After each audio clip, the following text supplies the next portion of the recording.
Едва успели закрыть задвижку предыдущего отопительного сезона, как коммунальщики стали готовиться к следующему. Свои сани, а это более 60 километров магистрального трубопровода, необходимо проверить по сантиметрам.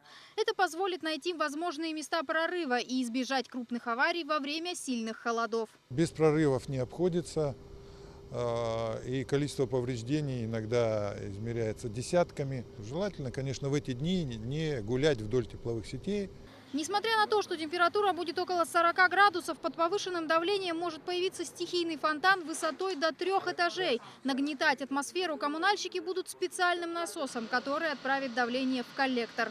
Это коллекторная Якутская ТЭЦ. Отсюда вода распределяется по тепловым сетям в город. Во время гидравлических испытаний на выбранном направлении задвижку прикрывает и поднимает давление на четверть от рабочего. На повышенных параметрах систему держат 10 минут. После этого снижает давление до нормального и начинает искать прорывы.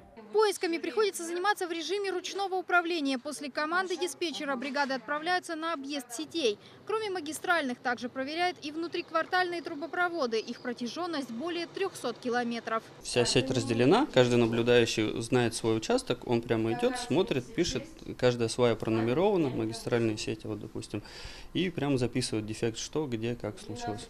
Первый этап проверки давлением проходит в Якутске с 31 мая по 2 июня. В него попадают жители 202-го микрорайона Студгородка, а также Сайсары и ГРЭС. Всего около 50 кварталов. Второй этап запланирован с 7 по 9 июня.